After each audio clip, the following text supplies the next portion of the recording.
بسم اللہ الرحمن الرحیم. ناظرین کرام السلام علیکم. پروگرام ہے ضابطہ حیات اور میں ہوں زنیرہ اظہر. ناظرین آج کا یہ پروگرام ہمارا خصوصی پروگرام ہے یوم پاکستان یعنی 23 مارچ کے حوالے سے، جو ہم ہر سال بڑے جوش و خروش سے مناتے ہیں. اور اس کا پس منظر یہ ہے کہ 23 مارچ 1940 کو منٹو پارک میں منظور کی جانے والی قرارداد، جس کو ہم قرارداد پاکستان کہتے ہیں، اس کے بعد 7 سال کے قلیل عرصے میں ہم ایک بالکل علیحدہ ریاست حاصل کرنے میں کامیاب ہو گئے تھے. نظریہ پاکستان ہے کیا اور اس کا نظریہ اسلام سے کیا تعلق ہے، یہ ہمارا آج کا موضوع ہے. اور ہمارے ساتھ موجود ہیں جاوید احمد غامدی، جو کہ نہ صرف اسلامیات پہ بہت گہری نگاہ رکھتے ہیں بلکہ پاکستانیات پہ بھی ان کی بہت گہری نگاہ ہے. گفتگو کا باقاعدہ آغاز کرتے ہیں. السلام علیکم غامدی صاحب. وعلیکم السلام. غامدی صاحب، نظریہ پاکستان آپ کی نظر میں ہے کیا؟ پاکستان ایک جمہوری ریاست کے طور پر وجود میں آیا تھا اور جمہوریت کے حق میں عالمی انقلاب اس سے پہلے برپا ہو چکا تھا. صحیح. مسلمانوں کا مسئلہ کیا تھا؟ وہ متحدہ ہندوستان میں صدیوں سے رہ رہے تھے. ان کی حکومت قائم تھی. انہوں نے کم و بیش 1000 سال تک ہندوستان پہ حکومت کی. آج جب انگریز آئے اور جمہوری انقلاب دنیا میں برپا ہو گیا اور انگریزوں نے یہ فیصلہ کر لیا کہ اب وہ اس ملک کو چھوڑ کر جائیں گے، اس کے عوامل کیا تھے وہ اس وقت موضوع بحث نہیں ہے.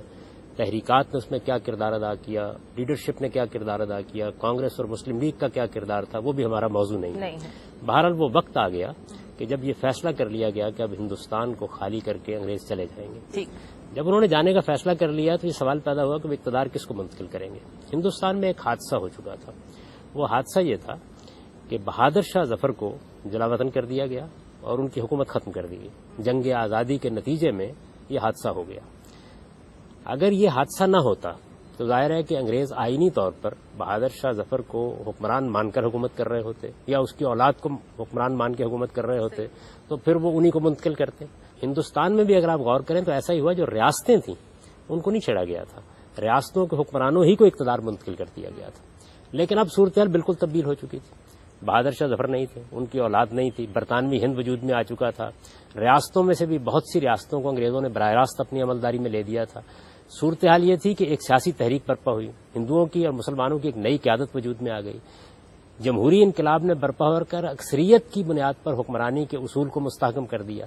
یہ ساری چیزیں چونکہ پس منظر میں موجود تھیں تو اب یہ سوال پیدا ہوا کہ جب یہاں ہندوستان میں آزادی حاصل ہونے کے بعد حکومت قائم ہوگی تو اس حکومت میں اکثریت کو غیر معمولی غلبہ حاصل ہو جائے گا، اور اکثریت یقیناً ہندوؤں کی. یہ وہ چیز ہے کہ جس نے مسلمانوں کے اندر یہ احساس پیدا کیا اور ان کی لیڈرشپ میں یہ احساس پیدا کیا کہ وہ آزادی کے بعد اپنے حقوق کا تحفظ کریں. چنانچہ ابتدا میں جتنے آپ کے بڑے لیڈر ہیں یہ سب متحدہ ہندوستان ہی کو اپنا آدرش اور اپنا نصب العین سمجھتے تھے. خود قائد اعظم محمد علی جناح بھی متحدہ ہندوستان میں اتحاد کے سب سے بڑے داعی تھے. بالکل، ان کو ambassador of Hindu Muslim unity کہا جاتا تھا. تو یہ سب کچھ ایسے ہی چل رہا تھا. لیکن بدقسمتی یہ ہوئی کہ جب مسلمانوں نے اپنے حقوق کا مطالبہ کرنا شروع ہوا تو جو فراخی ہونی چاہیے تھی ہندوؤں کے دل و دماغ میں یا اس کی لیڈرشپ کے ہاں، بدقسمتی سے وہ نہیں پیدا ہو سکی. کانگریس منسٹریز نے اس میں بڑا رول پلے کیا. بے شمار عوامل ہیں، یعنی وہ اگر ہم اس کا تجزیہ کریں تو ایک پوری تاریخ کو دہرانے کے مترادف ہو جائے گا. لیکن مختصر طور پر میں یہ آپ سے عرض کرتا ہوں کہ اگر اس موقع پر ہندوؤں کی قیادت بصیرت سے کام لیتی، مسلمانوں کے ساتھ فراخ دلانہ سلوک کرتی اور جو مطالبات کیے جا رہے تھے ان پر کچھ لے اور دے کر معاملہ کر لیتی تو شاید یہاں تک نوبت نہ آتی. لیکن معاملات ایسے نہیں ہو سکے. چنانچہ 2 نقطہ نظر پیدا ہو گئے. ایک نقطہ نظر وہ تھا جس کو مولانا ابوالکلام آزاد لوگوں کے سامنے پیش کر رہے تھے اور ایک حیثیت سے اس نقطہ نظر کو ان کی قیادت حاصل تھی. وہ نقطہ نظر یہ تھا کہ جو بھی ہو ہمیں متحدہ ہندوستان میں رہنا چاہیے. یہ ہماری میراث ہے، ہم نے یہاں صدیوں تک حکومت کی ہے. ہم یہاں 1 2 4 نہیں، کوئی معمولی اقلیت نہیں، ہم یہاں کی بہت بڑی قوم ہے اور جتنا اس سرزمین پر ہندوؤں کا حق ہے اتنا ہی مسلمانوں کا بھی حق ہے اور دوسری اقوام کا بھی حق ہے. چنانچہ ہمیں یہاں پوری عزیمت کے ساتھ اور استقامت کے ساتھ کھڑے رہنا چاہیے، ان کے ساتھ معاملہ کرنا چاہیے اور ایک جمہوری حکومت میں اپنے لیے وہ حقوق حاصل کرنے چاہیے جو حقوق دنیا بھر میں مسلمہ طور پر اور وہ یہ ہو جائیں گے. اس وقت ہم ابتدا کرتے ہیں. دوسرا نقطہ نظر اس لیڈرشپ کا تھا جو ہندوؤں کے اس رویے سے یہ محسوس کر رہی تھی کہ ہمارے ساتھ بعد میں بھی اچھا سلوک نہیں ہوگا. چنانچہ کیا یہ بہتر نہ ہوگا کہ جن علاقوں میں مسلمانوں کی اکثریت ہے وہاں جمہوری اصول پر ان کی آزاد حکومتیں قائم کر دی جائیں. اس مطالبے کی ابتدا بھی یہاں سے نہیں ہوئی. ابتدا میں یہی چیز پیش نظر تھی کہ زیادہ سے زیادہ ان ریاستوں کو یا صوبوں کو حقوق حاصل ہو جائیں حقوق کے بہت سے فارمولے پیش کیے گئے، لیکن اس کو بھی وہ لوگ ماننے کے لیے تیار نہیں ہوئے۔ چنانچہ آخر الامر پھر قائد اعظم نے یہ فیصلہ کیا کہ ہم کو ایک آزاد ملک حاصل کر لینا چاہیے۔ یہ آخری فیصلہ تھا۔ آپ کے یہ علم میں ہے کہ بالکل آخر میں آ کر بھی کیبنٹ مشن پلان کو قبول کر لیا گیا تھا، بالکل، یعنی وہ متحدہ ہندوستانی میں کچھ حقوق اور تحفظات کے ساتھ رہنے کی ایک کوشش تھی۔ تو مسلمانوں کی قیادت نے اس معاملے میں قطعی طور پر کوئی غلط رویہ اختیار نہیں کیا، اپنے حقوق پیش کیے، ان کو سلیقے کے ساتھ ان کے سامنے رکھا، مطالبات ان میں مطالبات جو کچھ بھی ہو سکتے تھے ان پر گفتگو کرنے کے لیے تیار رہی، لیکن جب پے در پے اس معاملے میں صحیح رویہ اختیار نہیں کیا گیا تو پھر نوبت یہاں تک پہنچ گئی مجبوراً۔ جب نوبت یہاں تک پہنچی تو ظاہر ہے یہ تقسیم کس بنیاد پر ہوئی؟ یہ تقسیم اس بنیاد پر ہوئی کہ ان علاقوں میں مسلمانوں کی اکثریت ہے۔ جب آپ کہتے ہیں مسلمانوں کی اکثریت، مثلا آپ اگر یہ کہتے کہ یہاں پر سندھیوں کی اکثریت ہے یا یہ کہتے ہیں بنگالیوں کی اکثریت ہے، تو پھر تو یہ نسلی قومیت کی بنیاد پر ملک بنتا۔ جب آپ نے کہا مسلمانوں کی اکثریت ہے تو اس کا مطلب یہ ہے کہ مسلمانوں کی اصل شناخت اب زیر بحث آ جائے گی۔ وہ اصل شناخت کیا ہے؟ وہ اسلام ہے۔ تو اصل میں اسلام کا تعلق اس سے اس طرح پیدا ہوا، اور یہ فطری تعلق ہے، یعنی اس کو کبھی بھی اس طرح موضوع نہیں بنایا گیا، بلکہ نظریہ پاکستان کی اس طرح بھی کبھی استعمال نہیں کی گئی۔ ایک سادہ بات ہے جس کو لوگ سادگی سے سمجھنے کی کوشش نہیں کرتے۔ ہم نے متحدہ ہندوستان میں رہنے کی کوشش کی، ہماری قیادت متحدہ ہندوستان میں اتحاد کی سفیر تھی، ہم نے آخری دم تک یہ کوشش کی کہ وہ لوگ ان حقائق کو تسلیم کر لیں اور مسلمانوں کے حقوق کے تحفظ کی کوئی صورت پیدا ہو جائے۔ یہ کوشش آخری مرحلے تک کی گئی ہے۔ آخری مرحلے میں بھی جب کیبنٹ مشن پلان کو قبول کر لیا گیا تو دوسری جانب سے غلط رویہ اختیار کیا گیا۔ اصل میں یہ غلط رویے ہیں کہ جس میں کوئی چارہ اس کے سوا باقی نہیں رہا کہ پھر یہ مطالبہ پیش کر دیا۔ پاکستان تو اصل میں ہندوؤں نے بنایا، اس میں کوئی شک ہی نہیں۔ دیکھیے بات یہ ہے کہ مسلمانوں کی قیادت تو اپنی میراث کھونے کے لیے تیار نہیں تھی۔ ہمیں یہ معلوم تھا کہ کروڑوں کی تعداد میں ادھر بھی مسلمان بستے ہیں جو رہ جائیں گے، اور جو رہ جائیں گے وہاں پہ، اور جن کے لیے ہم کوئی الگ وطن نہیں حاصل کر رہے، اس وجہ سے کوئی وجہ ہی نہیں تھی۔ لیکن جب معاملہ یہاں تک پہنچ گیا تو پھر یہ بہتر سمجھا کہ آپ اس سے اختلاف بھی کر سکتے ہیں، آپ اس سے اتفاق بھی کر سکتے ہیں۔ بالکل صحیح، لیکن میں نے عرض کیا کہ کوئی اور صورتحال ہم کوئی اور صورتحال مسلمانوں کی قیادت کے نزدیک جو اس وقت مسلمانوں کی قیادت تھی وہ باقی نہیں رہی۔ اور مسلمانوں کی قیادت میں نے آپ سے عرض کیا ہے کہ پہلے مولانا ابوالکلام آزاد کو حاصل تھی، بتدریج مسلمانوں کا اعتماد قائد اعظم محمد علی جناح کو حاصل ہوتا چلا گیا، اور اس معاملے میں پھر دو رائے نہیں رہی کہ مسلمانوں کی پوری عصبیت قائد اعظم کے پیچھے کھڑی ہے۔ یہ صورتحال تھی جس میں قائد اعظم نے یہ فیصلہ کیا، اور اس قائد اعظم کے فیصلے کے نتیجے میں اللہ تعالیٰ نے اس ملک کو ایک الگ ملک کی حیثیت سے مسلمانوں کو تفویض فرما دی۔ ناظرین ہمارے ساتھ رہیے گا، یہ 23 مارچ کا خصوصی پروگرام ہے۔ It's time for a short break.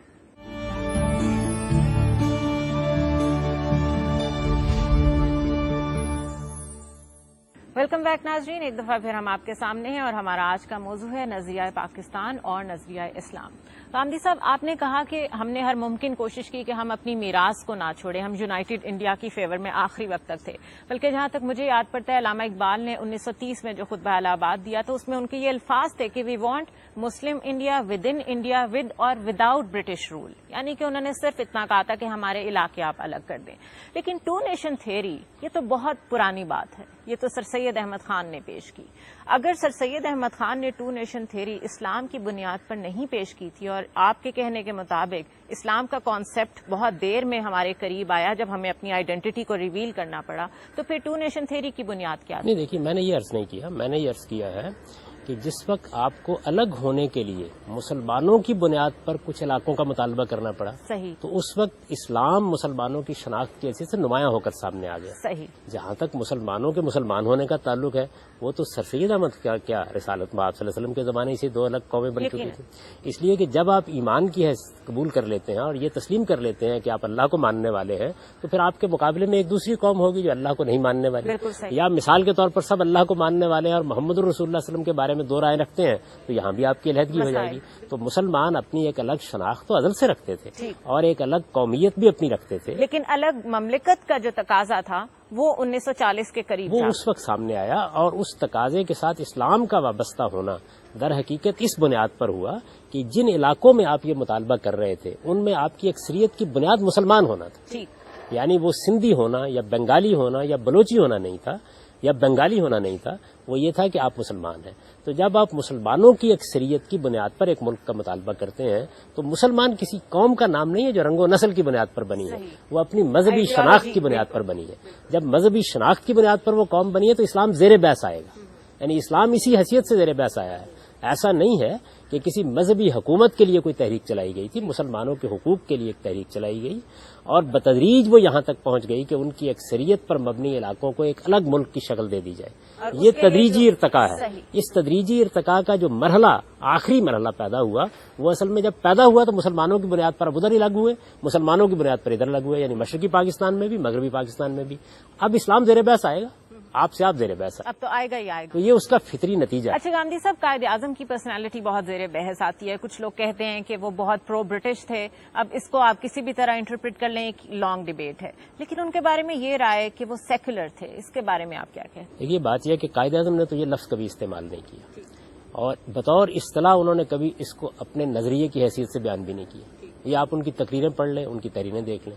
میرے نزدیک قائد اعظم بنیادی طور پر ایک جمہوریت پسند لیڈر تھے۔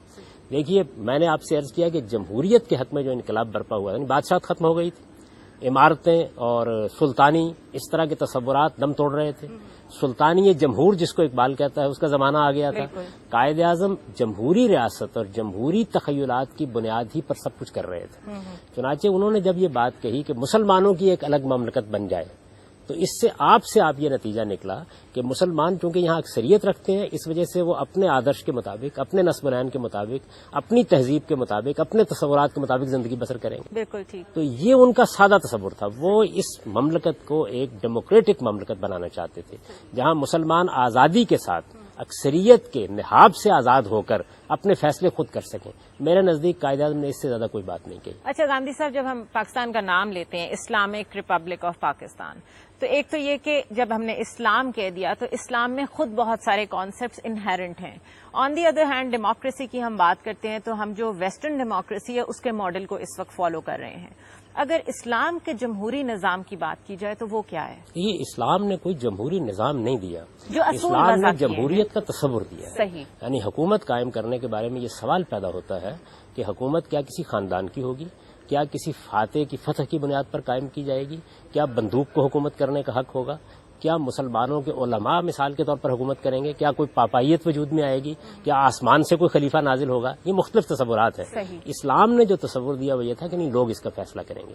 جب آپ یہ کہتے ہیں کہ لوگ فیصلہ کریں گے تو اس کا مطلب ہے کہ جمہوری اصول پر آپ کے نظریے کی بنیاد ہے۔ اور لوگوں سے مراد اکثریت ہے؟ ظاہر ہے کہ جب لوگ فیصلہ کریں گے تو اکثریت کی رائے فیصلہ کن ہو جائے گی۔ صحیح۔ یعنی جس وقت آپ یہ کہتے ہیں صحیح۔ کہ یہ جو معاملہ ہے اس کا فیصلہ یہ 10 آدمیوں نے مل کے کرنا ہے، صحیح۔ تو 10 آدمیوں میں اتفاق ہو جائے گا تو بہت اچھی بات ہے، اختلاف ہوگا تو اکثریت کی رائے فیصلہ کن ہوگی۔ اصل میں اکثریت کی رائے یہ لوگوں کو فیصلے کا اختیار ہے، اس کی کرولری ہے۔ آپ اس کو مانیں گے تو یہ آپ سے آپ نکل آئے گی۔ چنانچہ قرآن نے جب یہ کہا کہ امرہم شورا بینہم، مسلمانوں کا نظام ان کی باہمی رائے پر مبنی ہوگا، تو اس طرح اس نے اعلان کر دیا کہ اب کسی فرد کو، کسی خاندان کو، کسی پوپ کو یہاں کوئی حیثیت حاصل نہیں ہے، یہ فیصلہ مسلمانوں کو کرنا ہے۔ تو جمہوری اصول کو جمہوری نظام میں بدلنے کا کام مغرب نے کیا ہے۔ یعنی ہمیں اس بات کا اعتراف کرنا چاہیے، مغرب نے کیا ہے اور اس ماڈل انہوں نے بنایا، اس کے مختلف ماڈل بنائے ہیں۔ اب ان ماڈلز ہی کی بنیاد پر آپ آگے بڑھ سکتے ہیں۔ یعنی یا تو آپ یہ کہیے کہ وہ ماڈل سرتسر کفر و شرک ہے، یا یہ کہیے کہ اس میں شیطنت آ گئی ہے۔ وہ ماڈل اپنے اندر خیر بھی رکھتے ہیں، شر بھی رکھتے ہیں، جیسے کہ انسانی کاموں میں ہوتا ہے۔ ہمیں ان ماڈلز ہی کو اپنانا ہوگا اور پھر ان کے اندر اگر کوئی خرابی ہے تو دور کرنی ہوگی، کوئی بہتری ہم پیدا کر سکتے ہیں تو ضرور کریں۔ بالکل صحیح۔ ناظرین ہمارے ساتھ رہیے گا۔ It's once again time for a very short break.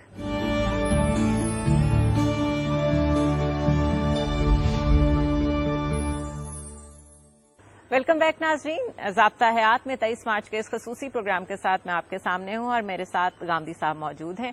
Gandhi صاحب، اکثریت تو غلط فیصلے بھی کر سکتی ہے، مثلا ہم عموماً یہ بات کرتے ہیں کہ ہمارے لوگوں کو شعور نہیں ہے اس چیز کا اس چیز کا۔ جب آپ ایسے لوگوں کو جو کہ مس لیڈنگ کنڈیشن میں ہیں، جن کو لیڈرشپ صحیح نہیں ملی ہوئی، جن کو ابھی خود فیصلے کرنے میں مشکل ہے کہ ان کے لیے صحیح کیا ہے غلط کیا ہے، جب ان سے آپ فیصلے لے کر، جب ان سے ووٹ لے کر آپ چیزیں ڈیسائیڈ کریں گے تو وہ غلط نہیں ہوگی؟ آپ کے پاس دو ہی راستے ہیں، یا آپ ان کو حق دیں گے کہ وہ فیصلہ کریں اور ان کے شعور کو بلند کرنے کا کام کریں گے، اور یا آسمان سے کوئی آدمی نازل کریں گے جو فیصلے کریں۔ اس لیے کہ فیصلہ کرنے کا اختیار یا لوگوں کے پاس ہوگا اور یا کسی ایسی اتھارٹی کے پاس ہوگا جس کے پاس پھر کوئی اور سند ہو۔ وہ سند پیغمبروں کے پاس تو ہوتی ہے، اس کے علاوہ اگر کسی کے پاس ہے تو بتایا جائے کس کے پاس۔ کچھ سلیم العقل، کچھ صاحب دماغ لوگ اگر سلیکٹ کر لیے جائیں کہ اس سوسائٹی میں یہ کافی سمجھدار لوگ ہیں اور یہ لوگوں کی بنیاد پر فیصلہ کریں گے، کون کرے گا؟ دیکھیے پھر لوگوں ہی نے انتخاب کرنا ہے۔ چنانچہ جمہوریت کا اصول یہی ہے کہ لوگ اپنے اندر سے صاحب الرائے لوگوں کو منتخب کرتے ہیں اور ان کے منتخب نمائندے نظم ریاست کو چلاتے ہیں. ایسا تو نہیں ہوتا کہ تمام عوام کو یہ کہا جاتا ہے کہ آپ بیٹھ کے فیصلے کریں. یہ فیصلے ہمیشہ بالواسطہ ہوتے ہیں، یعنی عوام اعتماد کرتے ہیں لوگوں پر اور پھر ان کے نمائندے یہ فیصلے کرتے ہیں. اس کے علاوہ اگر کوئی طریقہ ایجاد کیا جا سکتا ہو ضرور بتانا چاہیے. اس کے علاوہ دوسرا نظریہ وہی ہے کہ اللہ تعالیٰ پھر حکمران کا انتخاب کرتے ہیں. دوسرا نقطہ نظر یہ رہا ہے دنیا کے اندر، پھر اس کو اختیار کرنا پڑے گا. تو اللہ تعالیٰ کا فیصلہ اب کیسے معلوم کیا جائے؟ اللہ تعالیٰ کا آخری فیصلہ محمد الرسول اللہ صلی اللہ علیہ وسلم کے بارے میں صادر ہو گیا. ان کو اللہ نے اپنا پیغمبر بنا کے بھیجا. اس کے بعد یہ معاملہ اب انسانوں کے اوپر ہے. تو انسانوں کو جب فیصلہ کرنا ہے تو پھر آپ کو ان کے شعور کا ماتم نہیں کرنا ہوگا، ان کے شعور کو بہتر کرنے کی کوشش کرنی ہوگی. جتنا شعور بہتر ہو جائے گا اتنی اچھی حکومت. اچھا، یہ بھی کہا جا سکتا ہے کہ بتدریج ہو سکتا ہے 2 دفعہ 4 دفعہ عوام کا فیصلہ غلط ہو، لیکن بتدریج وہ لرن کرتے جائیں گے اور آہستہ آہستہ ایک اسٹرانگ پولیٹیکل پروسیس کے ذریعے آپ اس قریب پہنچ جائیں گے اس نقطے کے جہاں آپ صحیح لوگوں کا انتخاب کریں. یقیناً ایسا ہی ہوتا ہے. دیکھیے، جمہوریت میں جب بار بار آپ عوام کی طرف رجوع کرتے ہیں تو جمہوریت صرف انتخابات کا نام نہیں ہے. جمہوریت کا مطلب یہ ہے کہ آپ نے مکالمے کی فضا پیدا کی ہے، آپ نے ابلاغ کے ذرائع کو آزاد کیے، آپ نے لوگوں تک بات پہنچانے کے لیے مواقع پیدا کیے ہیں.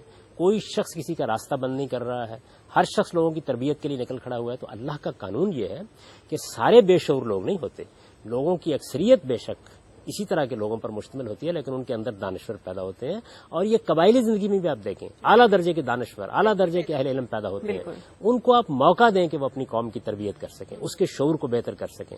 اور یہ مواقع دور جدید میں اللہ تعالیٰ نے غیر معمولی طور پر پیدا کر دی ہیں. یعنی اب تو ہم یہاں اپنے کمرے میں بیٹھ کر پوری قوم کے ساتھ بلکہ اس کے بیڈ روم میں پہنچ کر اس سے مخاطب ہو سکتے ہیں. ان ذرائع کو استعمال کر کے اپنی قوم کو آپ ایجوکیٹ کریں تو جتنا اس کا شعور بہتر ہوگا. ہماری ایک بہت بڑی غلطی یہ ہے کہ ہم اصل میں خوابوں میں رہنے والے لوگ ہیں. ہم یہ سمجھتے ہیں کہ لوگ مسلمان ہونا ہو حکومت اسلامی ہونی چاہیے. صحیح. لوگوں میں اسلام کا شعور ہونا ہو حکومت خلفائے راشدین کی حکومت بن جانا چاہیے. یہ خلاف فطرت ہے. اصل میں جیسی قوم ہوگی اسی کے بقدر آپ کی حکومت بھی آئے گی. بلکہ قرآن مجید میں جو اولو الامر منکم کا ورڈ ہے وہ یہی ہے کہ تم لوگوں میں سے ہی وہ لوگ سلیکٹ کیے جائیں گے. جب آپ نے یہ طے کر لیا کہ لوگوں کو اپنے لیے حکمران منتخب کرنے ہیں تو لوگوں کے اندر جتنا شعور ہوگا، جتنا وہ چیزوں کے ساتھ وابستہ ہوں گے، جتنے وہ نظریاتی تشخص کو اہمیت دینے والے ہوں گے، اسی کے لحاظ سے لوگوں کا انتخاب کریں گے. تو ہم اصل میں ایک کام کر لیتے ہیں کہ جمہوریت کو بطور اصول ہم نے مان لیا، لیکن قوم کی تربیت کرنی ہے یہ ہمارا مسئلہ نہیں ہے. اور قوم کی تربیت کو مسئلہ بنانا چاہیے. یہ سیاسی جماعتیں بھی کرتی ہیں، یہ دانشور بھی کرتے ہیں، یہ ذرائع ابلاغ بھی کرتے ہیں، یہ علماء بھی کرتے ہیں. یعنی یہ تمام لوگ وہ ہیں کہ جو پیدا اس لیے کرتے ہیں، جو اس کیپیسٹی میں ہے یہ ان کا فرض بنتا ہے. آپ کے پاس مسجدیں ہیں، آپ کے پاس مدرسے ہیں، آپ کے پاس اخبار ہیں، آپ کے پاس ریڈیو ہے، آپ کے پاس ٹیلی ویژن ہے. آخر یہ کس مرض کی دوا ہے؟ یہ سب اسی لیے ہے کہ لوگوں کے شعور کو بہتر کیا جائے. اچھا غامدی صاحب، ہم بڑا شور مچاتے ہیں، ٹیکسٹ بکس میں بچپن سے بچوں کو پڑھانا شروع کر دیتے ہیں، ہندوؤں نے ہمارے ساتھ یہ کیا، ہم بڑے مظلوم تھے اور وہ بڑے ظالم تھے. ہم نے بنگلہ دیشیوں کے ساتھ کیا کیا؟ یہ بات یہ ہے کہ تاریخ کا یہ بڑا المیہ ہے کہ اس میں ہمیشہ یک طرفہ مواد شامل کر دیا جاتا ہے. آپ ہندوستان میں بیٹھ کے تاریخ پڑھیں تو وہ ایک دوسری داستان سنائے گی، پاکستان میں بیٹھ کے پڑھیں تو ایک دوسری داستان سنائے گی. اصل میں یہی وہ المیہ ہے جو ہماری قوم کا المیہ بن گیا. مذہب میں بھی یہی ہوا ہے، تاریخ میں بھی یہی ہوا ہے. ہمارے ہاں یہ روایت قائم ہونی چاہیے کہ ہم حقائق کا اعتراف کریں، کسی کو پیغمبر نہ بنائیں. مولانا ابوالکلام آزاد نے غلطی کی ہے تو اس پر بھی تنقید ہوگی، اور ان کی کسی رائے کی صحت ثابت ہو گئی ہے تو اس کا بھی اعتراف کرنا چاہیے. قائد اعظم محمد علی جناح بابائے قوم ہے. جس طرح ایک آدمی اپنے باپ کی عزت کرتا ہے ویسے ہی میں ان کی عزت کرتا ہوں، لیکن ان کو پیغمبر نہیں سمجھتا. ان کی کسی رائے پہ تنقید ہو سکتی ہے. پھر ہم تاریخ لوگوں کو اس طرح پڑھانا چاہتے ہیں کہ جس میں صرف ایک زاویہ نظر سامنے آئے. یہ مطالعے کا یا پڑھانے کا کوئی طریقہ ہی نہیں ہے. آپ تمام زاویہ نظر سامنے رکھ دیں. دیکھیے ہمارے یہاں مذہب کی تعلیم میں بھی یہی ہوتا ہے. یعنی لوگوں کے سامنے جو زاویہ ہے نظر ہے، 4 ہیں 5 ہیں، سامنے رکھ دیجئے، دلائل کے ساتھ ان کو سامنے رکھ کے بیان کیجئے. اس کے بعد لوگوں کو فیصلہ کرنے دیجیے کیا حق ہے. اس کا نتیجہ کیا نکلتا ہے؟ اس کا نتیجہ یہ نکلتا ہے کہ کچھ دیر کے بعد جب لوگ باشعور ہوتے ہیں تو وہ ہنستے ہیں آپ پر. تو سچائی پر مبنی پالیسیاں جب اختیار کی جاتی ہیں، خواہ وہ تاریخ میں ہو خواہ وہ سیاست میں ہو، وہ برابر ہوتی ہیں. جب آپ جھوٹ کی بنیاد پر اپنی تاریخ لکھتے ہیں تو اس کا نتیجہ سوائے رسوائی کے کچھ نہیں. خوش فہمی بھی تو ہے نا، سری جھوٹ بولا جاتا ہے. جی میں معذرت کے ساتھ یہ عرض کروں گا، یعنی اس معاملے میں تو بلکہ ہمارے ہاں یہاں تک ہے کہ دیکھیے فلاں بات کو نہ بیان کیجیے، اس کو چھپا کر رکھیے، اس سے انتشار پیدا ہو جائے گا. حالانکہ انتشار ہمیشہ حقائق کو چھپانے سے پیدا ہوتا ہے، حقائق میں لوگوں کو تربیت کرنے سے نہیں ہوتا. آپ لوگوں میں حوصلہ پیدا کیجیے، وہ اپنی غلطیوں کا اعتراف کریں، اپنی غلطیوں کو سمجھیں. تنقیدی رویہ ارتقاء کے ترقی کے لیے ناگزیر ہے. اگر آپ نے تنقیدی رویہ اپنی قوم میں پیدا نہیں کیا تو اس کے معنی یہ ہے کہ آپ نے ترقی کا دروازہ بند کر دیا. دیکھیے میں آپ سے عرض کرتا ہوں کہ انسان کے لیے کسی آئیڈیل چیز کو تلاش کر لینا ممکن نہیں، لیکن آئیڈیل تک پہنچنے کا طریقہ کیا ہے؟ بالکل، اور آئیڈیل اس تک راستے پہنچنے کو کا تو بند نہ کیا جائے. آئیڈیل تک پہنچنے کا طریقہ یہ ہے کہ جو موجود ہے اس کا آپ کریٹیکل انالیسس کریں، یعنی اس کا تنقیدی تجزیہ کریں اور یہ کر کے اس کی غلطی دور کرتے جائیں. تو آپ یہ نہیں کر سکتے کہ آج آپ ایک ایسے ہسپتال کا نقشہ بنا لیں جس میں کوئی نقص نہ ہو. آپ یہ کر سکتے ہیں کہ موجودہ ہسپتال کے نقائص دور کریں، پھر اس کے نقائص دور کریں، پھر اس کے نقائص دور کریں اور بتدریج آپ وہاں کی پہنچ طرف جائیں. جائیں. یہی صحیح ناظرین، طریقہ. ہم مختصر سا وقفہ لیں گے ایک دفعہ، پھر اسٹے ود اس.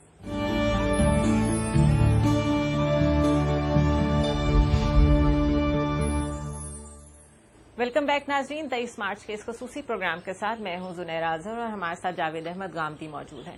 گامدی صاحب، بنگلہ دیش کی ہم بات کر رہے تھے.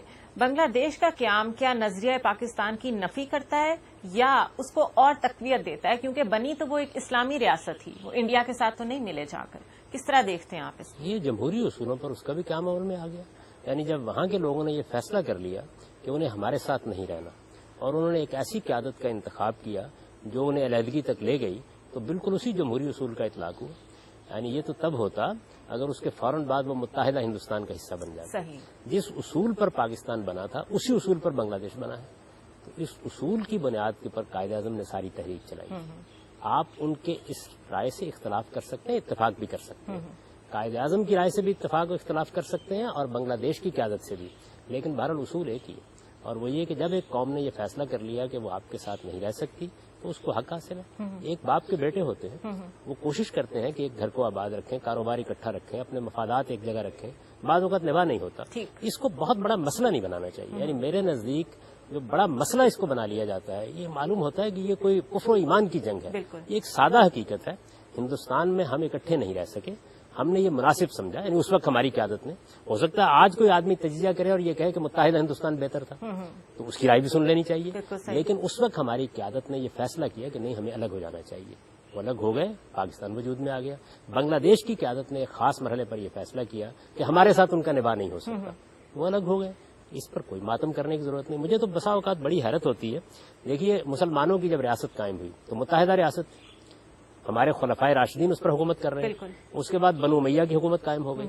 بنو امیہ کی جب حکومت قائم ہوئی تو 94 سال کے بعد آپ نے یہ دیکھا کہ 2 حکومتیں قائم ہو گئی. یعنی ایک اندلس میں قائم ہو گئی، ایک عباسیوں کی ریاست قائم ہو گئی. کسی نے نہیں کہا کہ کفر و ایمان کا مسئلہ پیدا ہو گیا ہے.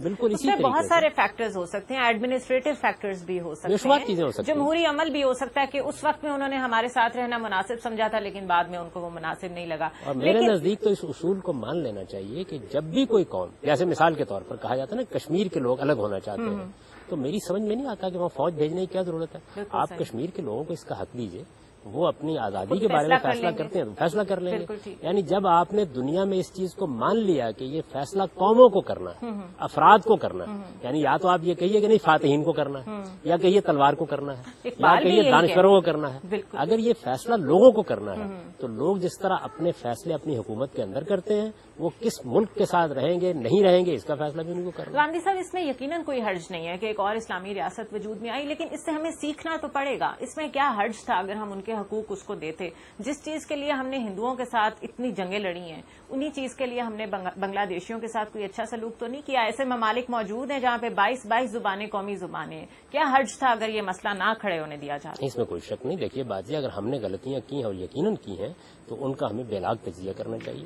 لیکن ہم بے لاگ تجزیے کو بھی پسند نہیں کرتے. مثال کے طور پر مشرقی پاکستان کے سقوط پر حمود الرحمان کمیشن کی رپورٹ، ہم اس کو کیوں عام نہیں ہونے دیتے؟ اس پر عام بحث کیوں نہیں ہونے دیتے؟ اس کا تجزیہ کر کے لوگوں کے سامنے کیوں نہیں ان عوامل کو رکھتے؟ جن لوگوں نے اس میں کوئی غلط کردار ادا کیا ہے انہیں کیوں کیفر کردار تک نہیں پہنچنے دیتے؟ یہ معاملات کسی زندہ قوم میں لازماً ہونے چاہیے. یعنی آپ کو ہر حال میں لوگوں کو موقع دینا چاہیے کہ وہ حقائق کی چھان بین کریں. حقائق پر پردہ ڈالنے سے قوموں کی زندگی میں رسوائی کے سوا کچھ حاصل نہیں ہوتا. آپ کو عزت اور وقار ہمیشہ حقائق کا اعتراف کر کے حاصل ہوتا ہے. تو ہمیں بہت کچھ سیکھنا چاہیے. لیکن بدقسمتی ہے کہ ہم نے نہ مشرقی پاکستان کی علیحدگی سے کچھ سیکھا، نہ فوجی حکومتوں سے کچھ سیکھا. اور میں تو آپ سے عرض کرتا ہوں کہ اگر سیاستدانوں کے آپ احوال کا مطالعہ کریں تو اس وقت بھی تو ہم حکومتیں دیکھ رہے ہیں نا، انہوں نے بھی جو کچھ ان کو رسوائی اس سے پہلے حاصل ہے اس سے کچھ نہیں سیکھا. یہ نہ سیکھنا یہی تو انسان کا سب سے بڑا اور ہم مستقل یہ غلطی کرتے جا رہے ہیں. اچھا یہ بتائیے گاندھی صاحب، کیا ایک مسلمان سیکولر ہو سکتا ہے؟ کیونکہ جس طرح آپ نے کہا کہ ہم چاہتے ہیں کہ ہم جو مرضی کر رہے ہوں لیکن ہماری حکومت اسلامی ہو. جب الیکشنز قریب آتے ہیں ہم نے کبھی مذہبی جماعتوں کو ووٹ نہیں دیا، ایسا کیوں ہے؟ دیکھیے بات یہ ہے کہ مذہبی جماعتوں کا تو سیاست میں کوئی تصور ہی نہیں ہونا چاہیے. صحیح. اس کی وجہ یہ ہے کہ جماعتیں سیاسی بنیاد پر قائم ہوں گی. ہم سب مسلمان ہیں، تو کیا آپ کا خیال یہ ہے کہ مسلم لیگ میں جو لوگ شامل ہیں وہ مسلمان نہیں ہیں؟ پیپلز پارٹی میں جو لوگ شامل ہیں وہ مسلمان نہیں ہیں، سب مسلمان ہیں. تو یہ لیفٹ اور رائٹ کا جو تعین ہم نے کر تفریق دیا، ایک بیمانی تفریق. صحیح. یہ ویسی تفریق ہے جس طرح ہم نے اپنی باقی زندگی میں پیدا کر رکھی ہے. ہر مسلمان در حقیقت ہمارے احترام اور ہماری عزت کا مستحق ہے.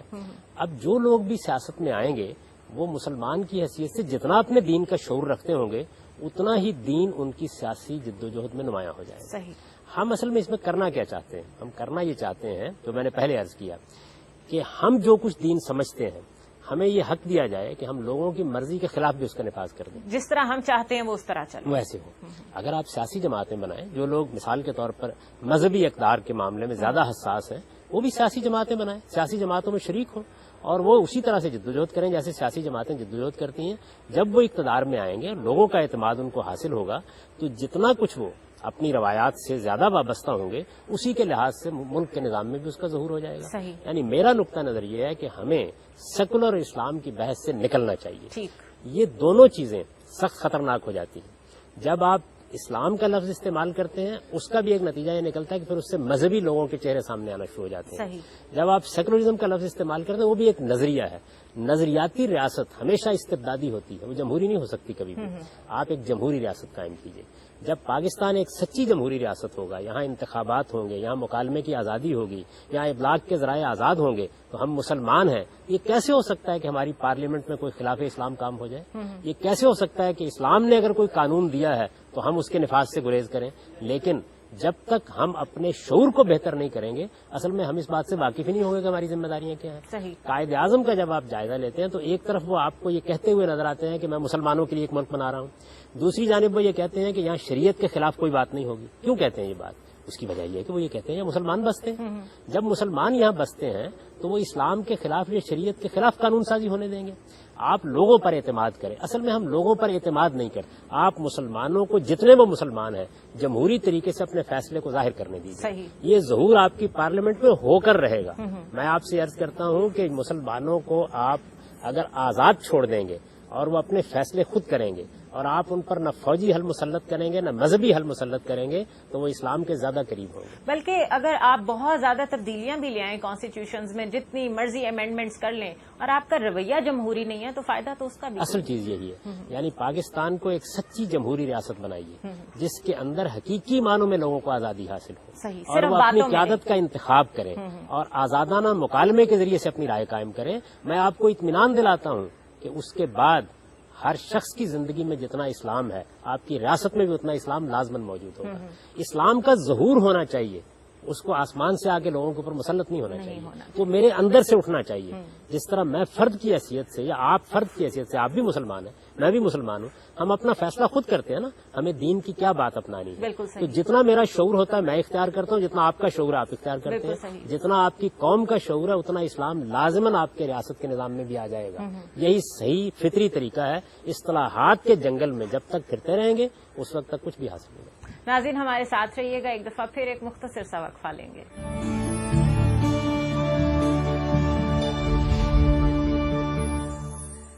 ویلکم بیک ناظرین. اس خصوصی پروگرام کے ساتھ یوم پاکستان کے حوالے سے جو ہم آپ کے سامنے پیش کر رہے ہیں، میں ہوں زنیر اظہر اور جاوید احمد گامدی ہمارے ساتھ ہیں. آپ نے بات کی کہ لوگوں کا جتنا شعور ہے دین کا اس کے مطابق فیصلے ہونے چاہیے اور لوگ جب فیصلے کریں گے تو یقیناً وہ اپنے شعور کے مطابق ہی فیصلہ کریں گے. اس شعور کو بتدریج بہتر بنانے کے لیے کیا طریقہ اختیار کیا جائے؟ اس کو بہتر بنانے کے لیے آپ کے علماء کو جدوجہد کرنی چاہیے، آپ کے دانشوروں کو جدوجہد کرنی چاہیے، آپ کی ریاست کو بھی جدوجہد کرنی چاہیے. صحیح. ریاست یہ جدوجہد دو طریقوں سے کرتی ہے. ایک یہ کہ اپنے نظام تعلیم کو بہتر بنائیں. آپ کے نظام تعلیم میں دین کا سچا شعور دیا جانا چاہیے. میں نے اس سے پہلے بھی ایک پروگرام میں عرض کیا تھا کہ 12 سال کی تعلیم معاشرہ اپنے بچوں کو دیتا ہے. اس تعلیم میں جس طرح آپ کو ان کے اندر مختلف فنون کو حاصل کرنے کی صلاحیت پیدا کرنی ہے، اسی طرح ان کے مذہبی شعور کو بھی بڑا بنیادی اور بہت صحیح ہونا چاہیے. تو یہ چیز جب آپ ان کے سامنے پیش کریں گے تو اس کے کچھ نتائج نکلیں گے. آپ کی قوم پڑھے گی، لکھے گی، سمجھے گی، غور کرے گی. اس وقت تو آپ نے پوری کی پوری قوم کی تربیت کو اپنا مسئلہ ہی نہیں بنایا ہوا. آپ کے دانشور یہ کام کسی حد تک کر رہے ہیں، علماء بھی یہ کام کسی حد تک کر رہے ہیں. آپ کی ریاست کو بھی اس میں اپنی ذمہ داری ادا کرنی چاہیے. اور لوگوں کے شعور کو علم و عقل اور استدلال کی بنیاد پر بلند کیا جاتا ہے، وہ تحکم کی بنیاد پر نہیں ہوتا. یہ کام آپ کرتے چلے جائیے. دیکھیے بات یہ ہے کہ میں حیران ہوتا ہوں اس بات پر، فرد کے معاملے میں آپ کا رویہ کیا ہوتا ہے. یعنی آپ فرد کو دین بتاتے ہیں، میں نے آپ کو اسلام کی دعوت دی، آپ نے دین کو قبول کیا، اس کے بعد جو کچھ بھی دین آپ کی سمجھ میں آتا ہے اس کے لحاظ سے آپ اس کو قبول کرتے چلے جاتے ہیں. بالکل صحیح. تو ہم سب کو مسلمان ہی کہتے ہیں نا. کوئی مسلمان ایسے ہوں گے کہ جو دین پر بہت عمل پیرا ہوں گے، کوئی ہوں گے جن میں کچھ کمزوریاں ہوں گی، کچھ وہ ہوں گے کہ جن سے کچھ گناہ بھی سرزد ہو جاتے ہیں، کچھ وہ ہیں کہ جو مثال کے طور پر نماز جیسی چیز میں بھی کوتاہی کر ڈالتے ہیں. تو اس طرح سب لوگ جتنے بھی ہیں ان کو کسی نہ کسی درجے میں آپ اپنے دین ہی کے افراد سمجھتے ہیں. یہی معاملہ ریاستوں کا ہے. ریاست کو آپ جتنا اسلام لوگوں کے اندر ہے اس سے مختلف جگہ پر نہیں لا سکتے. آپ لوگوں کے شعور کو بہتر کرتے چلے جائیے. اس کے بعد کیا ہوگا؟ اس کے بعد یہ ہوگا کہ انتخابات میں ان کی ترجیحات تبدیل ہوتی چلی جائیں گی. وہ بہتر اخلاق اور کردار کے لوگوں کا انتخاب کرنا شروع کر دیں گے. ابھی تو بے شمار عوامل ہیں جن میں انتخابات ہوتے ہیں. آپ کے یہاں جاگیرداری نظام ہے، اس نے لوگوں کی گردن دبا رکھی ہوئی ہے. آپ کے یہاں سرمایہ دارانہ معیشت نے بھی بہت سے طوفان برپا کیے ہوئے ہیں.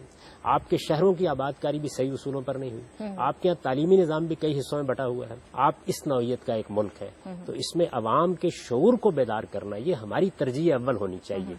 ہم اصل میں اس بدقسمتی سے دو چار ہیں کہ ہم یہ چاہتے ہیں کہ اوپر سے کچھ ہو جائے. اوپر سے کبھی کچھ نہیں ہوتا. ہمیں مان لینا چاہیے تھا کہ بادشاہوں کا دور ختم ہو گیا ہے، کہ اورنگزیب آ جائے تو یہ اقدامات کر دے گا، شاہ جہاں آ جائے تو یہ اقدامات کر دے گا، اکبر آ جائے تو یہ اقدامات کر دے گا. یا تو مان لیجئے کہ پھر بادشاہت قائم کر دیں. اچھا، یا پھر دوسری بات کہیے وہ یہ کہ آپ پاپائیت قائم کرنا چاہتے ہیں. یعنی چند علماء سے کہیے کہ وہ جیسی پگڑی پہنتے ہیں، جس طرح کرتا پہنتے ہیں، پوری قوم کو پہنا دیں. یہ دونوں شکلیں ہو سکتی ہیں. اگر ایسا نہیں ہے، آپ نے ایک جمہوری ریاست قائم کی ہے، تو جمہوری ریاست میں آپ کے پاس کوئی طریقہ اس کے سوا نہیں کہ آپ اپنی قوم کو جو کچھ بنانا چاہتے ہیں استدلال سے، علم سے اپنی قوم کے اندر وہ شعور پیدا کیجیے. اسی شعور کا ظہور آپ کی انفرادی زندگی میں ہوگا، اسی شعور کا ظہور آپ کی معیشت اور معاشرت میں ہوگا، اسی شعور کا ظہور آپ کی ریاست میں ہوگا. اور یہ فطری طریقہ ہے اسلام کی خدمت کرنے کا. اس وقت آپ یہ دیکھیے کہ جو سب سے پہلی مذہبی ریاست قائم ہوئی موجودہ دور میں وہ سعودی عرب کی ریاست ہے. سعودی عرب کا نام کیا ہے؟ المملکت العربیہ السعودیہ. نہ اس میں اسلام ہے نہ کوئی اور چیز، لیکن وہاں شریعت نافذ ہوئی. اس لیے کہ جن لوگوں نے وہاں مملکت کا نظم سنبھالا انہوں نے بادشاہت قائم کی. اور بادشاہت اپنے فیصلے کرتی ہے، بادشاہت عوام سے نہیں پوچھتی. تو یا تو پھر آپ اس طرح کے بادشاہ تلاش کر لیجیے. وہاں کے عوام خوش ہیں ان سے. وہاں کے عوام خوش ہیں یا ناخوش، جس کا فیصلہ تو اس وقت ہوگا جب بادشاہت کی طاقت کو ختم کر کے آپ لوگوں کو بولنے کا موقع دیں گے. اس لیے ابھی ہم کوئی تبصرہ اس پر نہیں کر سکتے. لیکن ہمارے عوام تو پہلے دن سے ایک جمہوری ریاست میں آئے ہیں. ہمارے ہاں تو قائد اعظم بادشاہ نہیں تھے، یہ ملک فتح نہیں کیا گیا تھا. لیکن ہم نے تو ان کو بادشاہ کے عہدے پہ فائز کر دیا ہے. ہماری بدقسمت یہ ہے کہ ہمارے اندر کیونکہ ہیرو ورشپ کا ایک خاص مزاج ہے کہ جس میں ہم ایک خاص غلب کے بغیر شخصیات کا تصور نہیں کرتے. لیکن میں یہ آپ سے عرض کر رہا ہوں کہ آپ کو فطرت کی زمین پر آنا چاہیے. اور فطرت کی زمین یہ ہے کہ آپ کی قوم کے اندر جتنے جمہوری اقدار کا پاس ہوگا آپ کی سیاست میں بھی اتنا ہی ہوگا اور ریاست میں بھی اتنا ہی ہوگا. اعلیٰ اخلاقی اقدار کا جتنا پاس ہوگا اتنا ہی ظہور اس کا ہوگا. یعنی ہر آدمی اپنی انفرادی زندگی میں کرپٹ ہو، بددیانتی کرتا ہو، جھوٹ بولتا ہو، کم تولتا ہو، یہ کیسے ہو سکتا ہے کہ حکمران اس کے بعد کرپٹ نہ ہو؟ یہ نہیں ہو سکتا.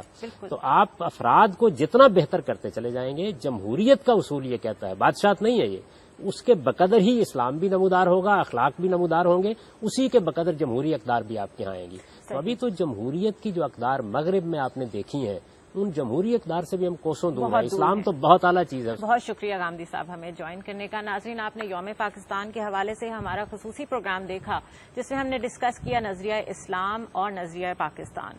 بات یہ ہے کہ چاہے آپ نظریہ پاکستان کو اپنے لوگوں میں راسخ کرنا چاہتے ہو یا نظریہ اسلام کو، ہر حال میں آپ کو اپنا تعلیمی نظام ایسا بنانا ہوگا جس میں پولیٹیکل ڈسکورس ہوتا ہو، جس میں مکالمے کی فضا پیدا ہو، جس میں تنقیدی جائزہ لیا جائے، جس میں تنقید سننے کی آپ میں ہمت پیدا ہو. کسی بھی قسم کی کرٹیکل اور لاجیکل تھنکنگ کے بغیر اگر ہم یہ سمجھیں کہ کوئی صحیفہ ایسا ہے جو ہمیں کسی دنیا کی حکمرانی پہ فائز کر دے گا تو یہ ممکن نہیں. ہمارے تمام نظریات کی حفاظت اور اس کا جدید ترین جو رد عمل ہم دیکھتے ہیں, کبھی ہم کوئی ایکسپیریمنٹ کرتے ہیں, کبھی کوئی ایکسپیریمنٹ کرتے ہیں اور سبھی ناکام ہوتے ہیں, وہ تبھی درست ہو سکیں گے جب ہم بے تعصب کریکولم ڈیولپ کریں, تعلیم کا معیار ایسا ہو کہ وہ غریب اور امیر کے لیے برابر ہو, اور ہم تعصب سے نکل کر بات کرنا سیکھ لیں. بہت شکریہ, مجھے اجازت دیجیے. اللہ حافظ.